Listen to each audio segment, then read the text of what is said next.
Hello दोस्तों, मैं ऋषि मीना और आपकी जो क्लास है वो 10th क्लास है होगी। और उस जो 10th क्लास में जो मैथ होती है वो बच्चों को काफ़ी टफ या कठिन लगती है।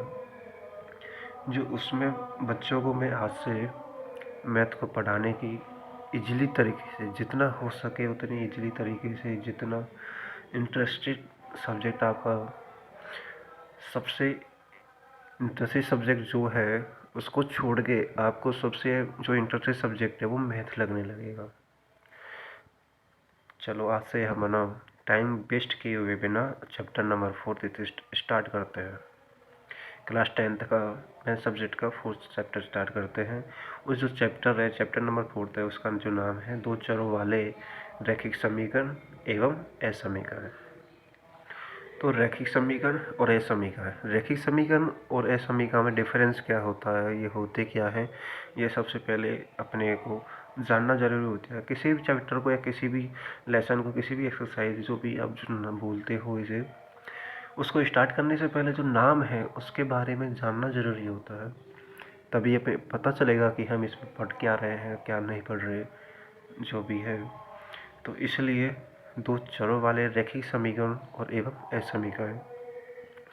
रैखिक समीकरण जो होती है वो कोई इक्वेशन हो, जो समीकरण होती है ना, उसमें अगर साधारण या सिंपल तरीके से जो बताऊँ ना आपको, वो ये है कि अगर इक्वेशन के मध्य में अगर बराबर का चिन्ह, इक्वल का चिन्ह दे रखा है तो वो तो होगी रैखिक समीकरण। अगर उसकी जगह हमें ये ग्रेटर देन या लेस, ग्रेटर देन या लेस देन, ग्रेटर इक्वल या लेस इक्वल का जो चिन्ह अगर दे रखा हो उस इक्वेशन के बीच में, तो उसे असमीकरण बोलेंगे। जैसे कि हम देखते हैं रैखिक समीकरण के लिए देखते हैं, तो दो चरों वाले रैखिक समीकरण, दो चर अपन ने ले लिए एक्स और वाई, तो एक्स वाई समीकरण ले लिए, तो इसमें a x plus b y plus c, यहाँ पे ए बी सी जो है वो कांस्टेंट है, इक्वल टू 0। तो ये समीकरण कौन सी हुई, रैखिक समीकरण, क्योंकि बीच बीच में इसके क्या आ रहा है, इक्वल आ रहा है। इसमें जो इक्वल है इसमें बराबर का चिन्ह आ रहा है, ठीक है। अगर इसको हमें इस बराबर चिन्ह की जगह लेस इक्वल चिन्ह हो या ग्रेटर देन इक्वल हो या कुछ भी ऐसा, लेस इक्वल या ग्रेटर देन में से कुछ भी, कोई सा भी चिन्ह हो, तो वह असमीकरण कहलाएगी। तो इसके लिए दो चरों वाले रैखिक समीकरण ये है। इसे इसमें ए बी सी की जगह कुछ भी कांस्टेंट हो सकते हैं, ये तो कांस्टेंट है, कांस्टेंट कुछ भी हो सकता है, इसमें कोई नंबर भी हो सकती है, जैसे कोई संख्या 5 6 7 कुछ भी हो सकती है। तो इसमें ये हम ये चर एफ जी सी, ये दूसरी जो इक्वेशन है एफ जी एक्स प्लस जी वाई प्लस सी, इसमें एफ और जी और सी जो है वो कांस्टेंट है, इस सी की जगह और कांस्टेंट आ सकता है, लेकिन जो जनरल फॉर्म है वो सभी इस प्रकार लिखते हैं a x plus b y plus c. ठीक है, तुम्हारी जो एक बुक है उसमें यही प्रकार लगेगा, यही इसी प्रकार के फॉर्म में लिखा जाएगा, जिससे आपको दिक्कत नहीं आएगी। ठीक है। और दो चरों वाले रैखिक असमीकरण, रैखिक असमीकरण में बोला था ना कि जो अगर इक्वल की जगह लेस, ग्रेटर देन इक्वल या लेस देन, ये जो चिन्ह होता है ये होता है ग्रेटर देन, ये लेस देन, ये ग्रेटर इक्वल, और ये ग्रेटर देन इक्वल। ठीक है, ये होता है। और इक्वल की जगह कोई सी इक्वेशन ले लो, ये जरूरी नहीं कि इस इक्वेशन के लिए ये चिन्ह आएगा, कुछ भी हो सकता है, इसकी जगह चाहिए लेस इक्वल आ सकता है, इसमें अगर ये भी आ सकता है। ये दूसरी इक्वेशन है, इसमें मैंने सभी चिन्हों को दर्शाया है। आप अब तो समझ गए होंगे, सिंपल तरीका यही होता है कि अगर कोई इक्वेशन है, इक्वेशन के मध्य में अगर इक्वल का चिन्ह दे रखा है तो रैखिक समीकरण होगी। ठीक है, अगर उसके बीच में अगर लेस देन, ग्रेटर देन या लेस इक्वल, इस चिन्हों में से अगर कोई चिन्ह दे रखा है तो वह असमीकरण होगी। ठीक है, अब हम आगे पढ़ते हैं अपना एग्जाम्पल नंबर फर्स्ट। अपनी बुक में जो एग्जाम्पल नंबर फर्स्ट वो दे रखा है कि रैखिक युगपित समीकरण 3x plus 2y minus 5 equal to 0 and 4x plus 7y minus 11 equal to 0 के हल की प्रकृति हमें ज्ञात करते हैं।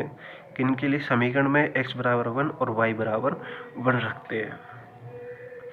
समीकरण हमें दो रैखिक समीकरण दे रखी है। अब ये जरूरी ध्यान नहीं है कि अपन को दो रैखिक समीकरण दे रखी है, एक तो ये दे रखी है 3x प्लस 2y माइनस 5 बराबर 0, और दूसरी इक्वेशन दे रखी है 3x plus 7y minus 11 equal to 0। अब इनकी प्रकृति हमें ज्ञात करनी है, किसी समीकरण की कोई प्रकृति या कुछ भी ज्ञात करना हो किसी भी मान के लिए, तो अगर वो मान अगर समीकरण को संतुष्ट करता है तो वह समीकरण को संतुष्ट करेगा। तो संतुष्ट का मतलब क्या होता है कि जैसे कि हम इस मान को अगर इक्वेशन में रखते हैं, कुछ से भी ये दो मान जो दे रखे हैं एक्स और वाई के मानों को अगर हम इस 3x plus 2y minus 5y equal to 0, इसमें अगर x और y की जगह हम 1 1 रखते हैं, इन एक्स वाई के मान रखते हैं, तो अगर मान रखने पर यह 0 के बराबर आता है तो यह समीकरण को क्या करेंगे, ये मान संतुष्ट करेंगे। इसमें रखने पर भी अगर ये संतुष्ट करेंगे तो समीकरण संतुष्ट हो जाएगी। ठीक है, जैसे हम मान रखते हैं, सॉल्यूशन करते हैं, इक्वेशन फर्स्ट लिख ले 3x प्लस 2y, तो इस समीकरण में हम x बराबर 1 और y बराबर 1 रखते हैं, तो 3 इंटू 1 प्लस 2, x की जगह 1 रख दिया प्लस 2, y की जगह 1 minus 5 equal to 0। 3 into 1 3, 2 into 1 2 minus 5 equal to 0। 2 plus 3 3 plus 2 5 और 5 में से 5 जाने पर 0। अतः सब इक्वल आ गए, तो इक्वल में क्या है, इक्वल आने पर अतः x बराबर 1 और y बराबर 1 समीकरण को संतुष्ट होती है, समीकरण को संतुष्ट करते हैं, संतुष्ट होती है। फिर सेकेंड इक्वेशन के लिए लिखते हैं, second 4x plus 7y minus 11 equal to 0, तो 4x plus 7y minus 11 equal to 0। अब इस समीकरण में भी हम x बराबर 1 और y बराबर 1 रखते हैं, तो 4 इंटू एक्स की जगह 1 प्लस 7 इंटू वाई की जगह 1 रखते हैं, माइनस 1 इक्वल टू 0। तो 4 इंटू 1 4 और 7 इंटू 1 7 और 4 इंटू 4 और 7 प्लस होते हैं तो 11 माइनस 11 इक्वल टू 0। तो 11 में से और 11 से 11 घटाने पर 0 आता है, तो अतः 11 0 आ गया, मतलब समीकरण को संतुष्ट करता है। अतः x बराबर 1 और y बराबर 1 पर समीकरण संतुष्ट होती है। अब दोनों समीकरण जो होती है वो x बराबर 1 और y बराबर 1 पर दोनों समीकरण क्या हो गए, संतुष्ट। अतः ये समीकरण क्या है, युग्मित समीकरण के अभिष्टाल है। ओके, आपकी में जितना हो सके, आज तो क्या अपनी ये नोट करने की बातें नहीं है, ये सिर्फ समझने की बातें है। आज जो पढ़ाया वो समझने की बातें है। दो बातें हमने पढ़ी थी आज कि रैखिक समीकरण और असमीका होती क्या है। तो रैखिक समीकरण जो होती है वो समीकरण के अगर बीच में जो मध्य में है अगर इक्वल का चिन्ह आ रहा है तो रैखिक समीकरण होगी, और अगर इक्वेशन के बीच में ग्रेटर देन लेस देन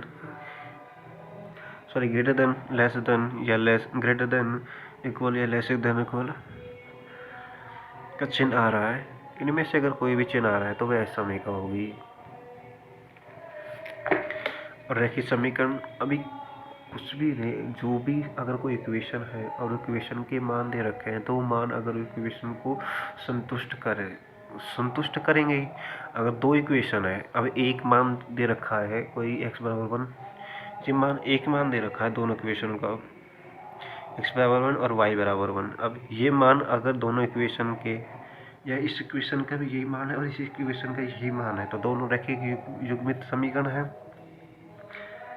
ठीक है, तो आपको अगर क्लासेज पसंद आई हो और कुछ गलती ही हो तो आप सॉरी उसे बताना, जिससे मैं अपनी गलती का सुधार कर सकूं और आपका जितना हो सके मैं उतनी इजीली तरीके से आपकी क्लासेज दे सकूं।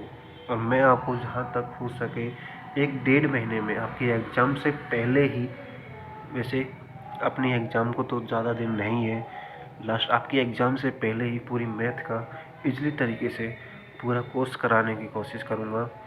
और आपका सपोर्ट रहा तो आप बताना कि आपको कौन सा क्वेश्चन टफ लगता है। मैं इस क्लास के बीच में उस क्वेश्चन को भी आपका जल्द से जल्द सॉल्व कराऊंगा, और वो भी भजे मतलब इतने अच्छे तरीके से कि आपको लगेगा कि नहीं कि ये क्वेश्चन मुझसे क्यों नहीं हो पाया। आपको यहाँ पे क्लास लेने के बाद आपको सिर्फ एक बार रफ में फिरने की ज़रूरत है और आपकी एग्ज़ाम की तैयारी हो जाएगी। अगर आपको पढ़ाने का तरीका आज तो मेरे को लगता है कि मुश्किल ही पसंद आया होगा कि आज की टॉपिक था क्या, कुछ नहीं था। वो तो जो पढ़ाने का है वो कल से स्टार्ट करेंगे। और जितना हो सके वीडियो को शेयर करना और चैनल को सब्सक्राइब ज़रूर कर देना, लेकिन कमेंट करके ज़रूर बताना कि अपन को ये वीडियो कैसे लगी। ठीक है दोस्तों, कल मिलते हैं फिर। राधे राधे।